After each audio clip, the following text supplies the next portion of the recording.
Good afternoon. I'm Ken Buffa. Governor Kathy Hochul set to deliver her State of the State address, laying out her plans for New York in the coming year. She's delivering that speech from Albany, so let's go there now. Partnership over my many years now in elective office. Thank you. Thank you.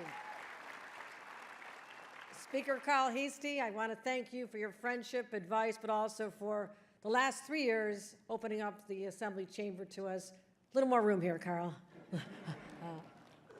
Another history maker, our great Attorney General Tish James. I want to thank you. Our Comptroller Tom DiNapoli,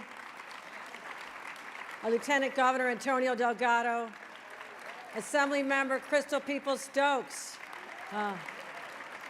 Senate Minority Leader Robert Ort, Assembly Minority Leader Will Barkley, and all the judges of the Court of Appeals led by Rowan Wilson. I want to thank them for their presence here today. New York City Mayor Eric Adams has joined us. All the mayors and county executives from across the state, representatives from labor and the business community, I want to welcome them as well. Members of my cabinet and senior team, I'm in awe of you. I thank every one of you for all the incredible work you do on behalf of the people of this state. Thank you. Thank you. I'm also very proud to acknowledge New York's first ever first gentleman, my husband, your first gentleman, Bill Hochul.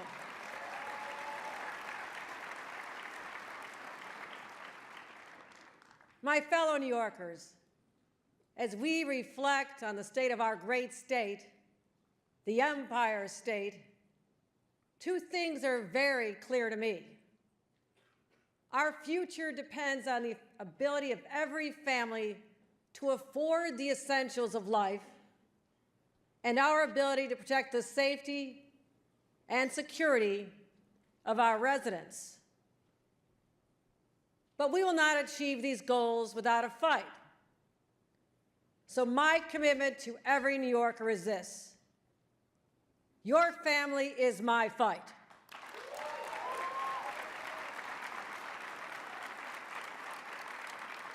This has been the impetus and the inspiration for everything we've done for the last 3 years.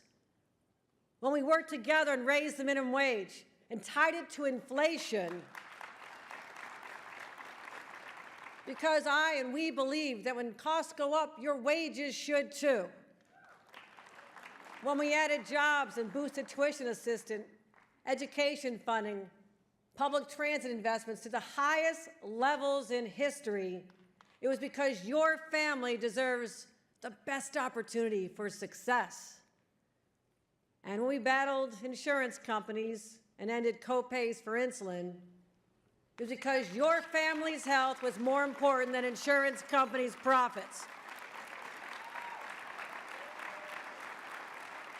And we fought for paid prenatal leave.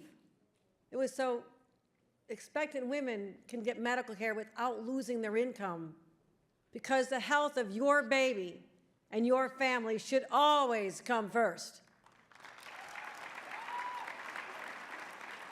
And when we worked together, taking on the social media giants, we stood up against an army of lobbyists and lawsuits, and we won. It was to stop the addictive feeds that put corporate profits over your children's mental health. And we secured, working together, my partners in the legislature, the most consequential statewide housing policy in 50 years, and we affirmed that New York City is the city of yes, Mayor. It's signaled that we understand that a home for your family, it means everything. And we did all this because your family deserves more money in their pockets, as well as a place they can proudly call their home. And I'll say this: I know our work is not done. Worries about crime, struggles to make ends meet are far too common. Our state has to be livable and the people here have to be afford to live in it. And we'll keep fighting for our families and children and continue delivering for them. Safe streets and subways, housing that's truly affordable, and fast public transit that's dependable, and dependable infrastructure. Today I'm going to share my vision for New York, where hardworking people can get ahead, where children can play in neighborhoods safely, where opportunities are plentiful, and where champions are forged. That's how I felt growing up. Parents could put food on the table because they had good union jobs at the steel mills, at the Ford plant, the GM plant, or whatever. It was those jobs. And they always believed that their children would have the same opportunities or even better. It's not to say that times weren't hard sometimes. My parents started married life in a trailer. My brother was born. When I came along, not long after, we moved to a cramped apartment in the shadow of the steel plant, where my dad, my uncles, and grandpa worked. Mom scrimped and saved to feed what eventually grew to a family of 8. She made those Spam sandwiches. Anybody have Spam? Sorry, Mom, I shouldn't say that. Those Spam sandwiches were made on bread that was expired, that came out of our freezer. We bought our clothes at used clothing stores or on layaway. But I'll tell you this, we never felt trapped by our circumstances, and we never gave up hope. Let me give you an example. When I was 13 years old, kind of the time of the British invasion and Twiggy, you're all too young, I get it. But I had my eyes on this very stylish red plastic raincoat. Yeah, it was cool back then. It was in a women's store on Main Street. It was an extravagance that I knew I could never ask my parents to pay for. So I saved every penny I could babysitting, 50 cents an hour. It took months, but buying that coat with my own money felt like such an achievement. Proof to a young teenager that with hard work and perseverance, anything was possible. But a few years later, that store and many of the stores around it went dark. The Five and Dime, the soda counter, the last of the remaining clothing stores were all gone. It was the 1970s. Inflation was at 13%. Crime was out of control. Factories were shutting down. Our land, our air, and our water were so polluted. The world was changing. So many communities lost that factory, took the hit, and struggled to get back up. Whether people labored at Bethlehem Steel in Buffalo, Kodak in Rochester, Carrier in Syracuse, Endicott Johnson in the Southern Tier, or Northrop Grumman on Long Island. Over the years, people just felt so betrayed. They had done everything they were supposed to do, but the jobs left. Every single one of my 5 siblings wanted to stay and had to leave home because jobs were more plentiful in other states. That really hurt. It wasn't just the jobs that were leaving, it was hope that was leaving too. I tell you this not to give you a history lesson, but to reinforce why these fights are so personal to me. And I feel like this happened just yesterday, and this is not history. It's the same way the millennials felt in 2008, 2009, 2010, when the Great Recession undermined their futures. I'll tell you this, I don't ever want the people of this state, our neighbors, to have the same sense of anxiety that was so pervasive when I was younger. That's why I decided to stay and fight, witnessing the struggles and pain of those left behind, inspired me to run for office, to be a voice for communities that had fallen on hard times because I had lived that experience. So today, I know all too well, many New Yorkers are struggling.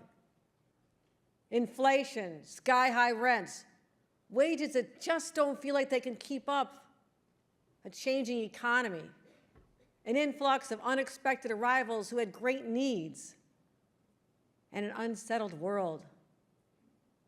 That's why I fight day in and day out to make New York healthier, cleaner, more affordable for you and your family.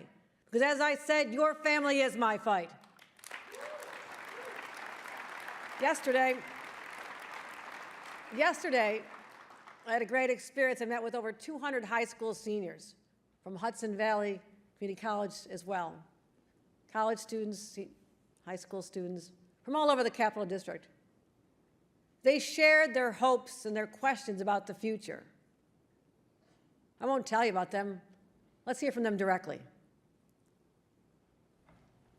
So today we're going to dive into some of the big ideas from your state of the state that directly impact us, the students and young people of New York. One of the things that on top of all this pressure that we feel, peer pressure, etc., we're 17, 18 years old deciding what we're going to do with the rest of our lives. You touched on a little bit of perhaps what students are dreading as they look to the future. In light of the ongoing national debate on abortion rights, how do you plan to position New York as a safe haven? Our teen mental health first aid training program that you've mentioned, if you could kind of speak to what this first aid training program aims to do. As climate change becomes an increasing concern, what kinds of initiatives do you plan to take to mitigate the effects in New York?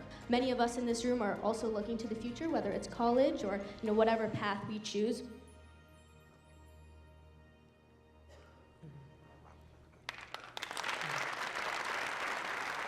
My visit yesterday was a reminder of who we're fighting for, and that we must show them, these young people, that they can thrive here, that this is where their future is. Let me say this. A state of the state can be full of flowery rhetoric and still fail to address the needs of the people. I believe it needs to be much more than just lofty words. It should be a concrete blueprint that'll deliver actual results that people will feel. That's what New Yorkers expect, and that is what you'll see here today. A bold, actionable plan for 2025 that addresses affordability and public safety head-on. Let's start with affordability. And how we all plan, and I plan, to put more money back in your pockets. First, I'm calling for a sweeping middle-class tax cut, benefiting 8.3 million taxpayers making less than $323,000.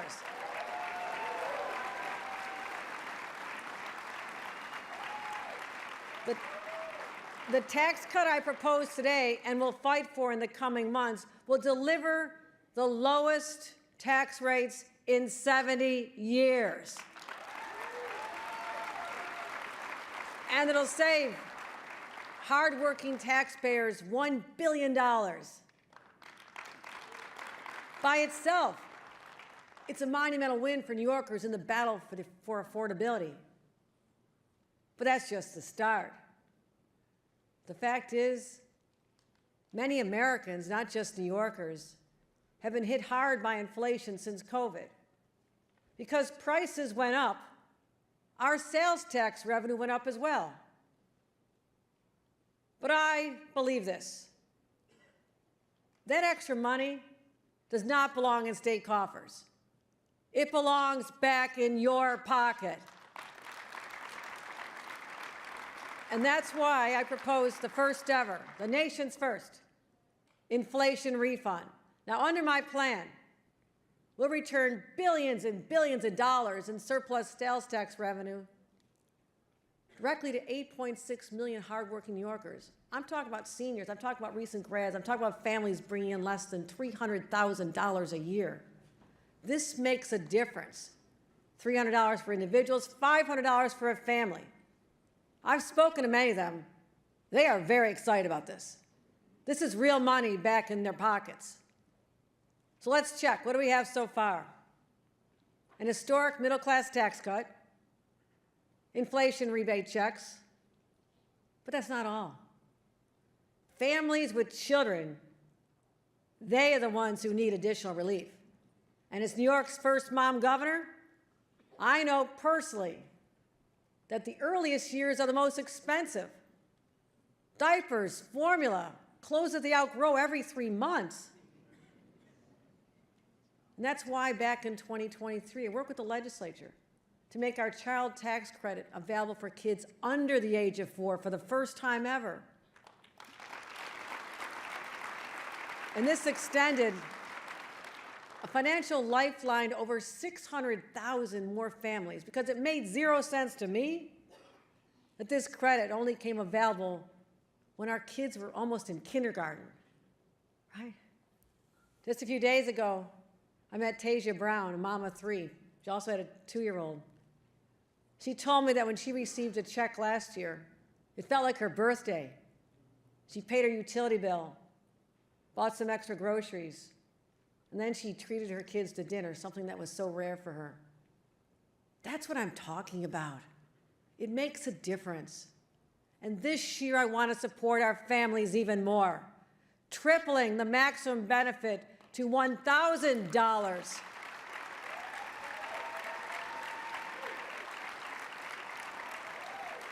$1,000 for babies and kids up to 4, and in 2026, we'll boost the credit for school-age children even higher to $500.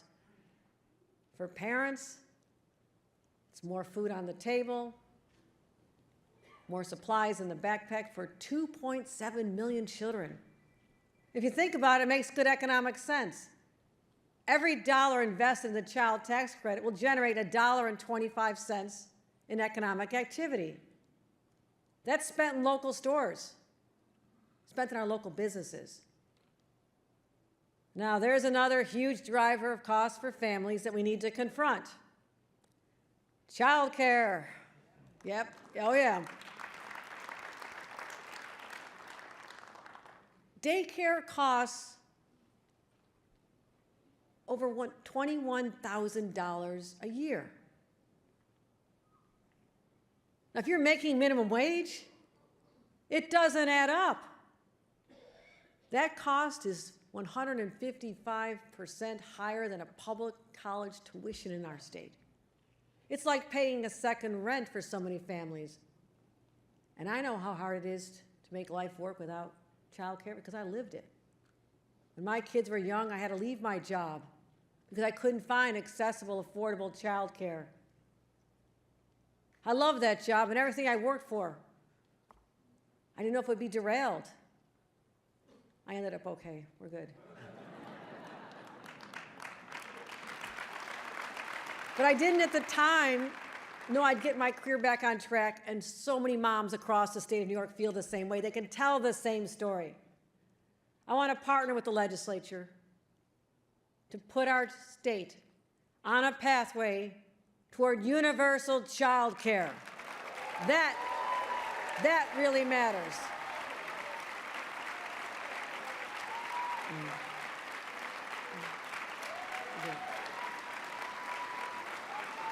That's right. Thank you. Thank you. Thank you. Let's get it done. In the meantime, we're going to dedicate $110 million to build new child care centers, renovate existing ones, and expand options for families and communities all over New York. And we'll establish a core of substitute child care professionals so someone's always on call. Think about that. Now, here's the thing. When the little ones become older, we also have to support them in school in countless ways. This starts with the most important meal of the day, breakfast, and goes on to lunch.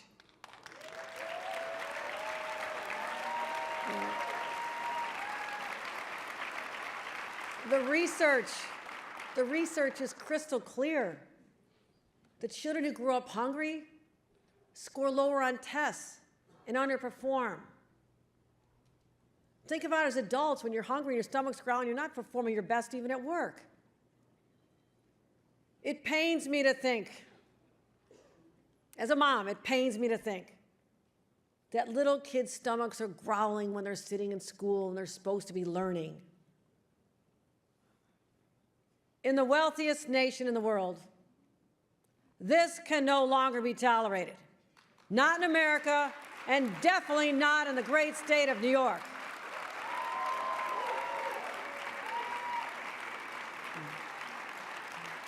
Thank you. Thank you. Thank you.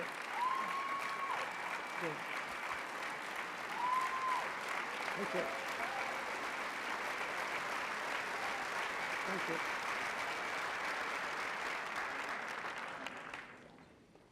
Under my proposal, every child will get free breakfast and free lunch in school, so children who are in need are spared the embarrassment and stigma of standing out among their peers. That is now over. And I'm proud to say there's actually some people in this room who help us make this dream a reality. People that are often overlooked and taken for granted. They never should be. I'm talking about the school lunch staff at Albany School District. They work so hard. Please stand. Let's give them a round of applause. Thanks for feeding our kids. Thank you. Thanks for feeding our kids.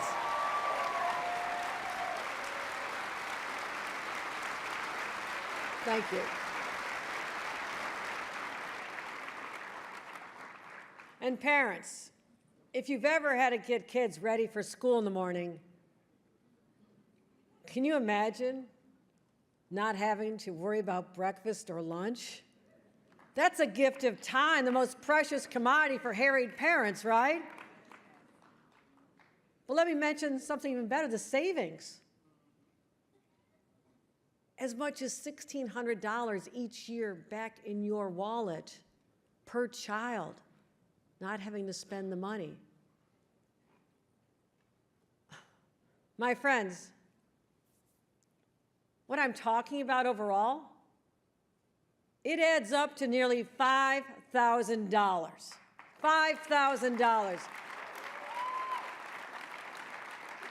Now, if there's cynics among you, you don't believe me, pull out your own cell phone, get out the calculator, and you can check it, okay? Let's see what this means for a family, let's say 2 little ones, $1,000 each, child tax credit, 1 school-aged, another $500, meal savings, $1,600 for that child.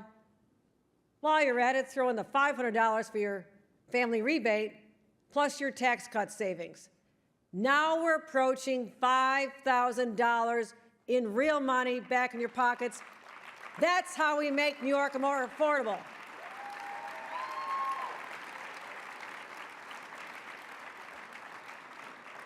And we will never stop finding ways to put money back in your pockets.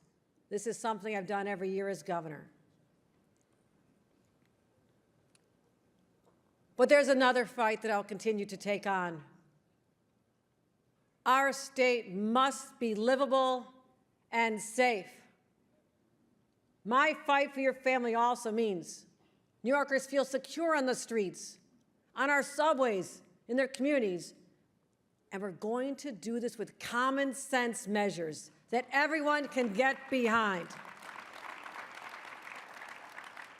Because people should be able to get to work in the morning, attend to play, enjoy restaurants, without the fear of random violence or dodging someone in the midst of a mental health crisis. We cannot allow our subway to be a rolling homeless shelter. We've invested $1 billion already into reforming our mental health system, working with the legislature. They know how important this is. I want to thank them for partnering with me on that. As part of this investment, we've dedicated teams working day and night, working with the city to help get severely ill and homeless off our subways, into supportive housing. But we know it's not enough. Our laws must be stronger. And that's why I'm willing to stand up and say we need to expand involuntary commitment into a hospital to include someone who does not have the mental capacity to care for themselves, such as refusing help for the basics, clothing, food, shelter, medical care. Now, critics will say this criminalizes poverty or homelessness. I say that is flat out wrong.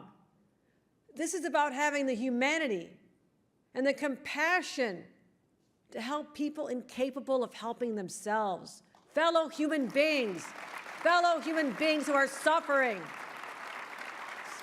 from mental illness and putting their lives and possibly the lives of others in danger. Julie LeClaire-Netjes is a tireless advocate who knows the importance of compassionate care. She lost her daughter, Alex, after a long battle with mental illness. Alex was a bright woman, attended Dartmouth and NYU. She dreamt of being a writer. Julie believes that her daughter would still be with us today if there had been stronger laws around involuntary commitment, and that if her daughter had not been released from the hospital prematurely. Please stand, Julie, and we thank you for using your voice through all your pain. Julie, thank you. Thank you.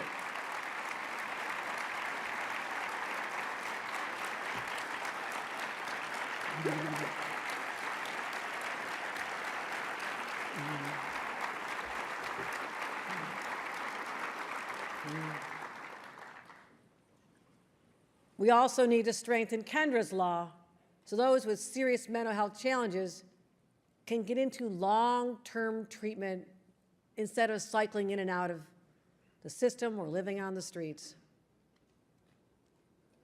I know the phrase involuntary commitment reminds people of the prison-like institutions of the past, but that's not the objective of these proposals. We're in a different time now. As a result of our policies over the last 3 years, we've reshaped our mental health system with more doctors and more beds, more effective treatment options, and a more compassionate attitude toward care. Let's just be honest with ourselves. There's nothing compassionate about letting people suffer without treatment on the streets. And there's nothing compassionate about letting people put themselves or others at risk. Nothing compassionate about that.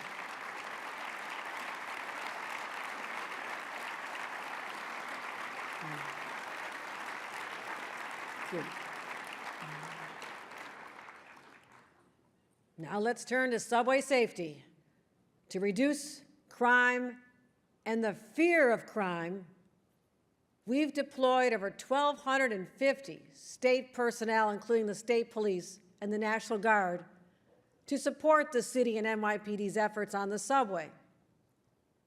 And I insisted that every single subway car have cameras being used now to solve crimes. It's working. We've also strengthened the laws against assaulting commuters and MTA workers. And we've streamlined the coordination between our DAs and law enforcement to ensure that when crimes are committed, they're swiftly punished.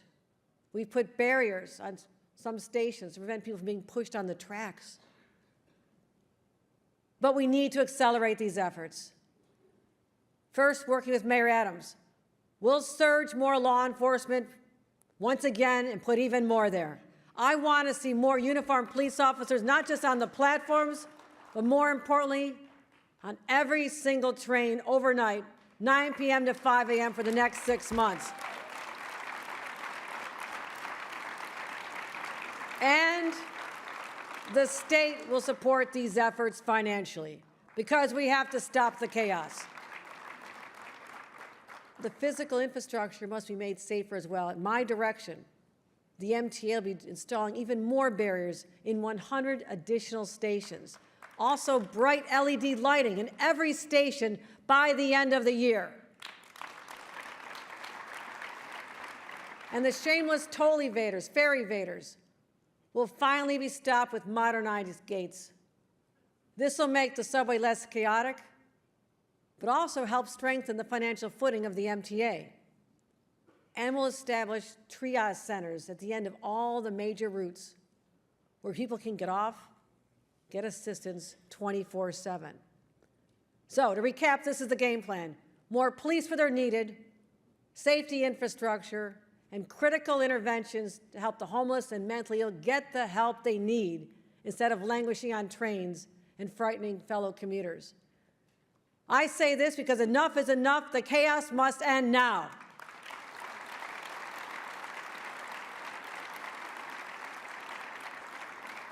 I also say, in continuing my fight for the safety of your family, I'm also cracking down on domestic violence, especially when it occurs in homes with children.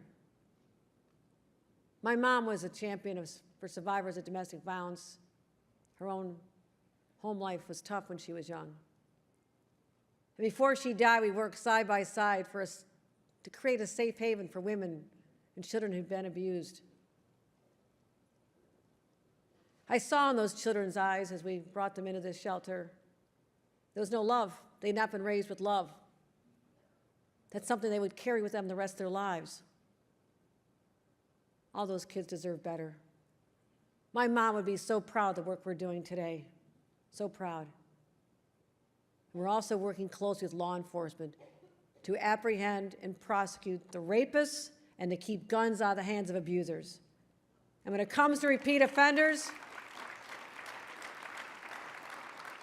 I want them off the streets, and I want judges statewide to use all the powers in our recent bail law changes to stop the rinse and repeat cycle of offenders being released over and over without consequences, only to commit more crimes again.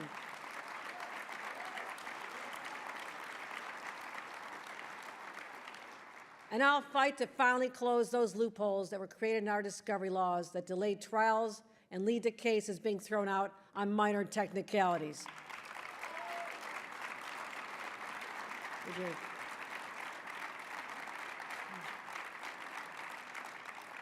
Protecting your children online is another way I'll continue our fight for your family. As I referenced earlier, New York was the very first state in the nation to shield young people from addictive social media algorithms, succeeding where other states had failed. We'll take on the new and evolving dangers and defend our kids against harmful AI bots posing as friends.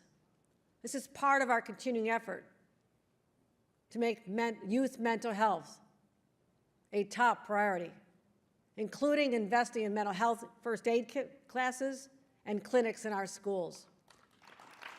But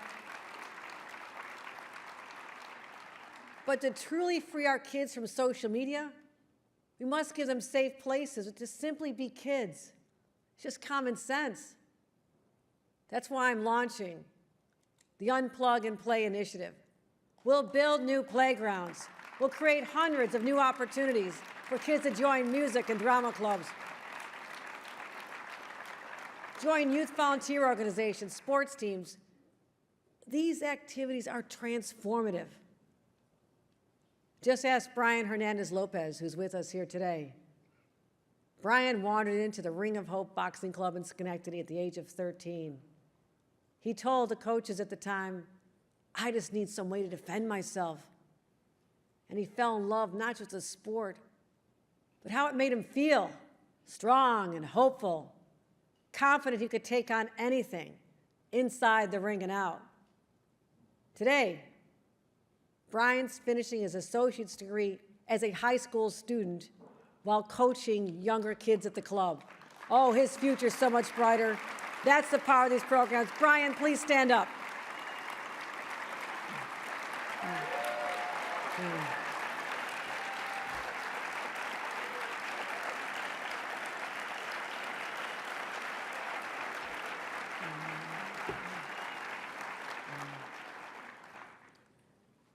I've spoken thus far about affordability and our public safety agenda.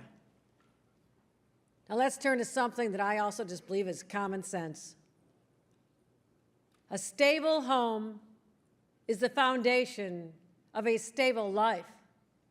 But for far too many New Yorkers, It's a dream that feels impossibly out of reach.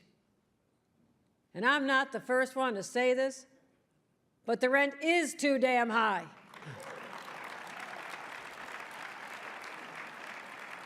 And that goes for people's mortgages as well. Housing is the #1 driver of our affordability crisis. And the only way to decrease housing costs is to increase supply.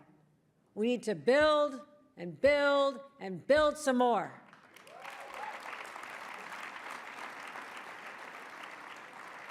In my first State of the State address, I unveiled an ambitious plan to build or preserve over 100,000 units in 5 years. I'm proud that we're more than halfway to our goal and ahead of schedule. But more needs to be done. Let's invest an additional $100 million on top of the $650 million we invested for pro-housing communities.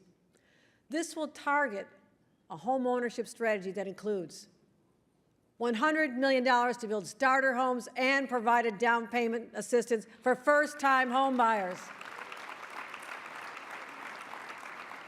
And I'm proposing a housing development ombudsman or woman to streamline approvals and get the shovels in the ground sooner.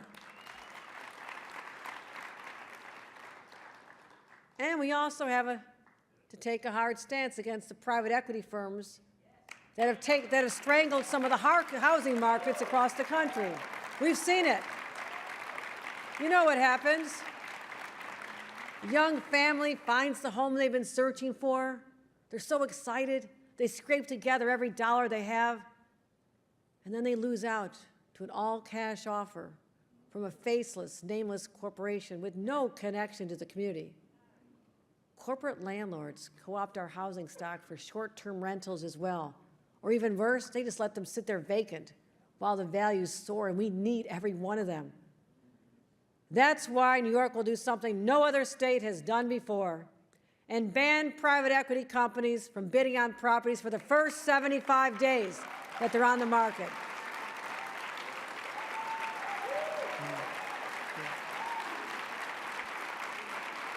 Thank you.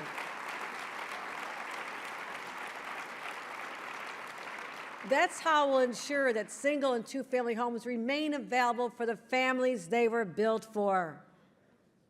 And that's how we make home ownership possible for more New Yorkers. And if you're a renter, we'll also ban the price-fixing software that inflates rents and costs tenants $3.5 billion a year.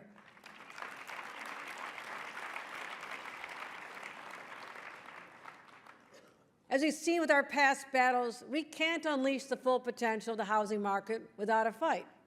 Seems like that's the way it is. Doesn't have to be, by the way, but that's what New Yorkers expect from us. I cannot and will not back down. We need to build more housing, full stop. And we're showing the same ambition in our investments in transportation because our job is to get you where you need to go on safe roads and safe bridges and buses and trains and subways. And wherever possible, put more time back in your day. Just last week, I rode Metro North, walked around and talked to all the commuters. They were really happy to see me, I'm sure. No, actually, they're very nice.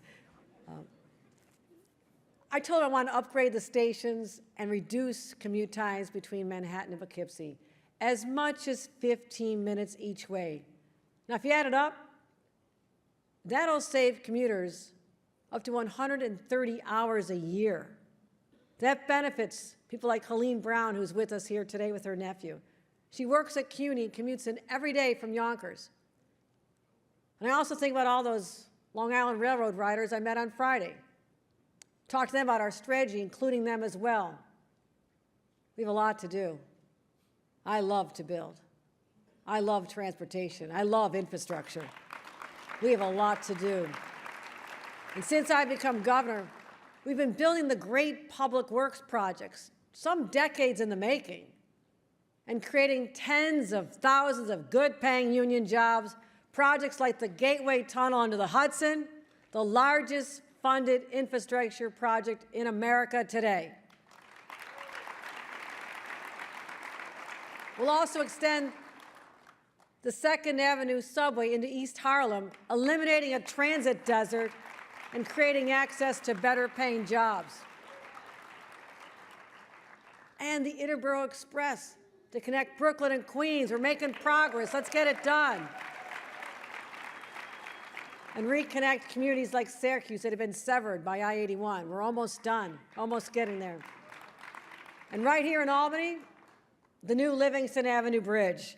We're going to keep moving forward with this, as well as an entire package to help build up the great city of Albany.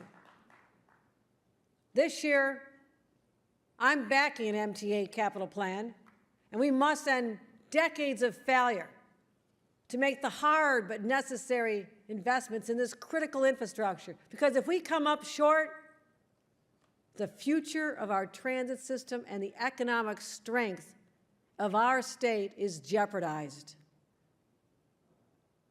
And we can't talk about the future without talking about education. It is the great equalizer, unlocking opportunity for all. Dad's college degree while he worked at the steel plant lifted my family out of their circumstances and opened the doors to better paying jobs. And working with our legislature, again, I thank you, for the last 2 years, we've more than doubled tuition assistance at SUNY and CUNY and expanded eligibility. But now, we're going even bolder. We're going to make community college completely free for students aged 25 to 55, completely free. Everything, books, transportation, for those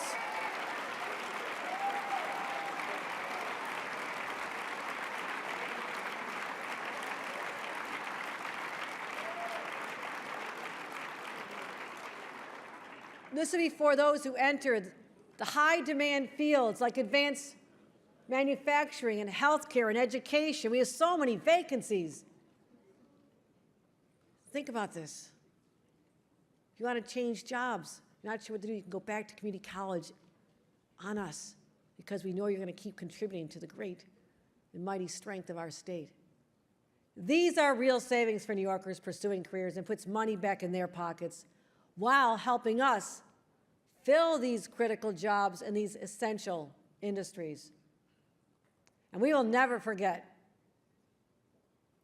that New York small businesses are the cornerstone of small communities and large communities alike. I know this from having helped my mother and sister start their own small businesses. I understand the challenges they face. And we must create an environment where small businesses feel that the government is not on their backs, but on their sides. Help them prosper and grow. Now, the Industrial Revolution galvanized cities all over the state. I spoke of that. But that economic progress came at a heavy cost. Factories spewed waste and chemicals into Lake Erie. I saw it. I smelled it, stepping over the dead fish on the beach before we went swimming. Yeah, it's a wonder I'm here today. I know this.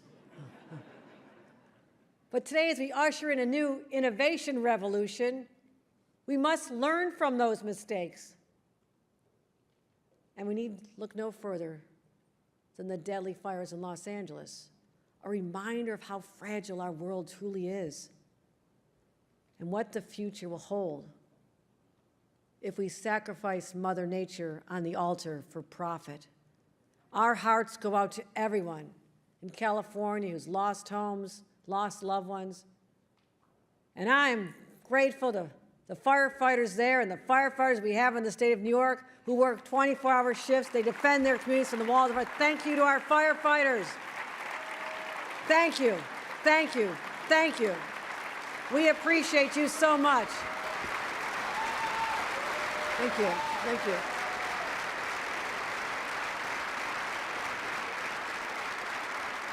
And I'm so proud of the New York National Guardsmen who've been deployed to assist in California. I worry about them, I worry about others. So please join me in a brief silent prayer for the return of them safely and how this community can heal. It's been devastating.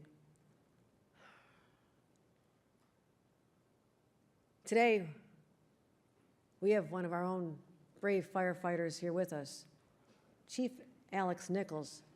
Just a few months ago in the Catskills of all places, he was on the front lines battling one of the worst wildfires our state has ever seen. Thank you.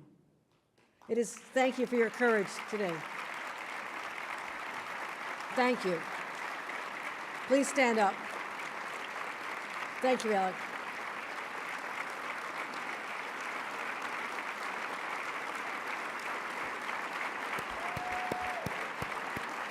Thank you. Thank you.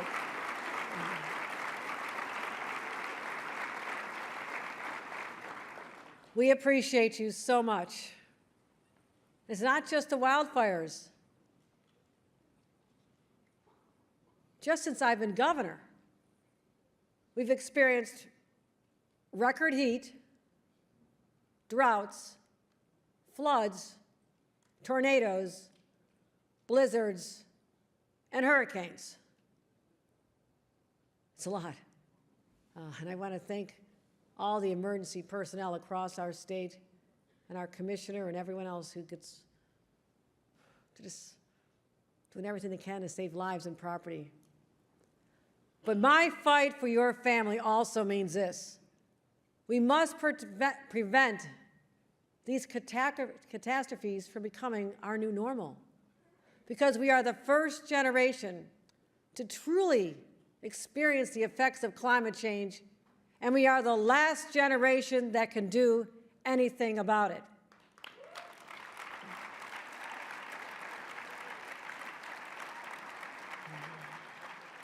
And that's why, despite intense opposition, I signed the Climate Change Superfund Act, passed by the legislature, and declared it should be the big corporate polluters who should pay for the consequences of climate change instead of New York taxpayers. And every other state should follow our lead as well. We've also recommitted to reducing carbon emissions with our offshore wind off the coast of Long Island, hydroelectric power coming in from Quebec to power New York City. And just this year, I'm calling for an historic $1 billion investment to further the transition to a zero-emission economy.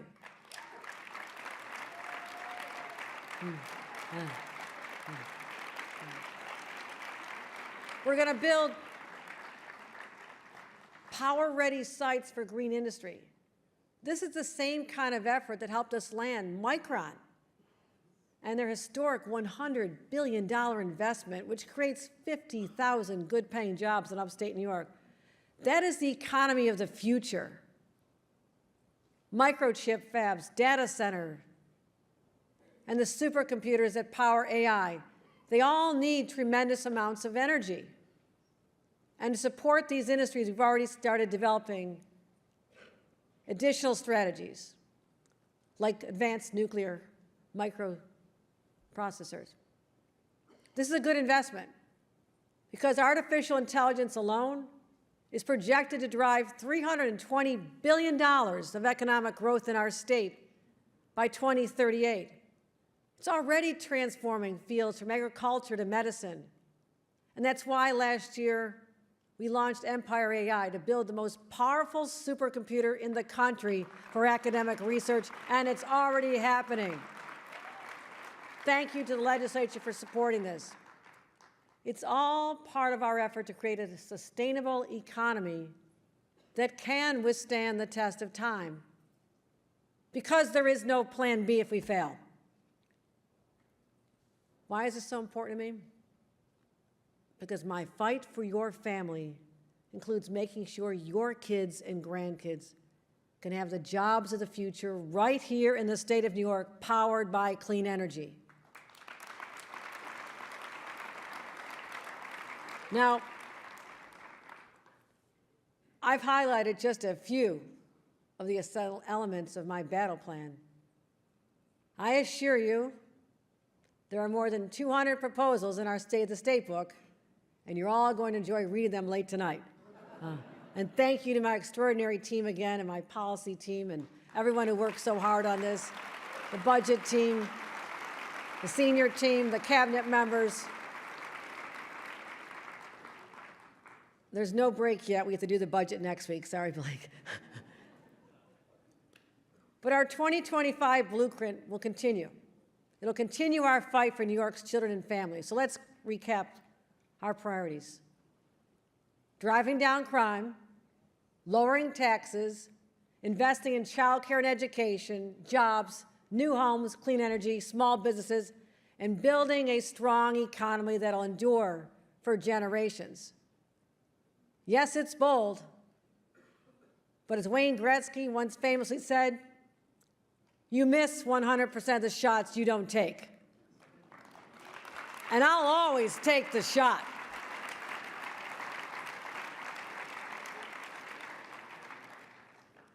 I've spoken a lot today about families, the shots I've taken and will continue to take. And that caused me to think about my own family, especially my father, who died unexpectedly when I was heading off to Israel in the wake of the October 7th terrorist attack. Right before I was heading into a war zone, I wasn't sure if I should call him and make him worried about me, but I decided to call. And it ended up being my final call to him. He said, "Dolly, I'm so proud of you, but keep your goddamn head down." That was my father. But I'm sorry, Dad. I can't keep my head down. Because you taught me you don't keep your head down. You charge into the necessary fights. And as you always said, when the going gets tough, the tough get going. You compete, and you compete hard. And among the values that my parents instilled in me, most importantly, is you always fight the good fight. It is that fighting, competitive spirit of New York that makes us all so great. We see that spirit in the greatness of our champions, like the New York Liberty, who the leader knows they went from playing before a few thousand fans at the Westchester County Center to 3 years later becoming national champions in front of wildly enthusiastic sellout crowds, cheered on by those incredible timeless torches. We see it in the Buffalo Bills. Written off after a long 17 years of a playoff drought, now poised for greatness, with our own MVP, Josh Allen, leading the charge. Uniting New Yorkers everywhere to believe again. But it's not the winning that defines the champions.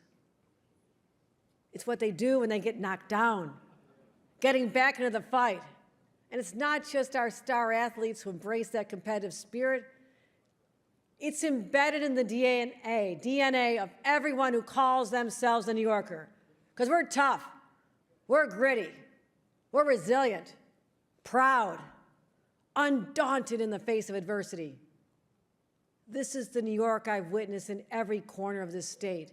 I'm in awe of the strength of our families, our seniors, our students, our teachers, our farmers, our veterans, our entrepreneurs. And as Jillian Haynesworth said in her poem, in our home, the sun always rises. Yes, it does, Jillian. The sun always rises in New York. And I'm proud to lead this state through adversity. 3 years ago when I took office, our state was in crisis. We had to take decisive action to right the ship. And despite the many challenges that we see on the horizon, that sun is still shining. We see it in the more than 1 million new businesses that have opened across our state since I took office. 740,000 new jobs, private sector jobs created that we've added. We see it when our LGBTQ plus community feels safe to be themselves. We see it when New Yorkers with disabilities feel supported and empowered. And we see it in the vibe and vitality that has returned to our great cities, from Buffalo to New York City, where the sidewalks are crowded, the restaurants are packed, and Broadway is back. So, as we continue to focus on the many New Yorkers who need our help, let us resolve today to take on those problems with a heart and soul filled with optimism and a faith in our future. That's how we overcame the Great Depression and inflation in the 70s, the downfall of industry, 9/11, the Great Recession, a global pandemic. Because this is the Empire State, a place of comebacks. We overcome adversity. It's who we are. And when we get knocked down, or anyone gets knocked down, we'll make sure they can get right back up again. Because your family is my fight, and I'll never, ever stop fighting for the great state of New York. Thank you very much, everybody, and go Bills! The Bills make me wanna shout, kick your heels up and shout, throw your hands up and shout, throw your head back and shout. Come on now, the Bills are making it happen now. Stand up now, come on and shout, yeah, yeah, yeah, yeah. Shout it right. That was Governor Kathy Hochul's State of the State address. Joining me now is Newsday columnist Joy Brown. So, Joy, what were some of the things that stood out most to you in that speech? Well, there's a lot that stood out. One was the theatrical nature of it. She didn't do it in the chamber. She did it in a fine arts center. And there was plenty of arts to see when starting this. You guys missed it. You missed plenty of arts to see. Dance groups, there was a chorus, there was a lot going on. There was a lot going on over there. But when she finally got to it after, 49 minutes, I think it was, of entertainment, she did speak about tax cuts. I mean, what resonates with Long Island? More money in our pockets. She says she wants to do some tax cuts among many of the different programs that we have. And she also says she wants to do an inflation rebate. Yes. One time only. And the thinking is, hey, you paid a lot more for stuff last year, which means you paid a lot more sales tax. So we're going to give it back to you. Exactly. Of course, we could also point out that we also paid a lot more this year, and those prices didn't go down. But, when you're running for re-election next year, putting money in the pockets of your constituents is always a good thing. She also was talking about the child tax credit, obviously saying that she wants to give $1,000 for children under 4 years old, also saying increasing that number to $500 between 4 and 16 years old, and saying with all these tax credits, it's roughly $5,000 per year back into these New York residents' pockets. Do you think that resonated a bit with them, saying that's $5,000 in your pocket? Well, let's see if it's $5,000. It's not going to be $5,000 in my pocket, but again, putting money back in the pockets of your constituents. She also mentioned the free lunch program. That will definitely put money back in. And for Long Island, that's a big deal because we're finding that a lot more students in our public schools need free lunches and free breakfasts. So that's going to be a big deal here on Long Island. And saying that price for free lunch and free breakfast is about $1,600 per year per child back in the parents' pocket. Now, speaking of pricing, she didn't really mention congestion pricing per se, but she did mention transportation. What did your notes have? Well, first off, there's a speech, then there's the book of policies, and then there's the budget. So what she wants to do is actually in these three documents. And in her State of the State book, she does, in fact, mention congestion pricing. She mentions that it's gotten traffic down. She's praising it. But, of course, she's going to have a lot of opposition to that, and a lot of Long Islanders are not happy about congestion pricing. In terms of public transportation, one thing I think Long Islanders are going to be happy about is more security on subways, trying to get the trains running better than they are. A lot of Long Islanders are in the city for business and for pleasure, and have not had a good time in terms of looking at the violence and things that have been happening on those subway trains. And also saying that officers will not only be on the platform, but in those subways themselves from 9 to 5. She wants to see cops everywhere, and also installing new technology to, I guess, fend off these fare evaders that are also taking money out of the MTA's pocket. What is something that stood out to us while we were watching it is the light touch on immigration. Could you talk a little bit about that? Well, again, in the policy book, she doesn't mention the word immigration at all. And in the speech, she kind of wrapped it up, flicked at it by talking about, quote, an influx of unexpected arrivals with great needs. Now, again, this is one of those issues. Republicans won on these issues in terms of immigration, immigrants taking, money out of other programs. And it was interesting to me that she sort of flicked right by that one. Now, one thing that stood up to a lot of Long Islanders when their ears pricked up was climate effects. Talk a little bit about that and how she touched on that. Well, she talked a bit about coastal resilience. And, on an island, that's a pretty big deal. And on an island where we've seen the impact of storms, that's a very, very big deal. But again, I would like to see that more fleshed out. What does it mean to the local communities out here? Now, what do you think about her talking about nuclear microprocessors and at least these technological advances? Well, remember, Long Island is just kind of interesting. We're the only place that successfully shut down an operating nuclear power plant in terms of Shoreham. So anytime you mention nukes, it's going to have a weird effect on Long Island. But what she's talking about specifically is investigating whether or not New York should invest in micro-nuclear processors. And these are small units that can be taken to different places to provide power. That's totally different than Shoreham. Exactly. What do you think about offshore wind when she mentioned that? This is something that she talked to the Long Island Association about last Friday. She says, look, she's in it to win it in terms of offshore wind places off of Long Island. And again, this puts her in opposition with incoming President Donald Trump, who has said that he is not a fan of offshore wind power. So it'll be interesting to see how that plays out. Now, something that we didn't talk about, going off script here, what kind of optics does Governor Kathy Hochul have right now approaching that podium, giving that address? Obviously, her favorability, how New Yorkers feel about her. What are some of the challenges she was facing as she was about to speak? Well, first off, recent Siena poll, 33% of people want her reelected. Those are not the kind of numbers that you want to see. She has a 39% favorability rating. Those are not the kind of numbers that you want to see. And the other thing that's interesting to me is she said she was going to focus on affordability and safety, which just happens to be the thing that the New York State senators got together and said that they were going to need a focus on affordability and safety.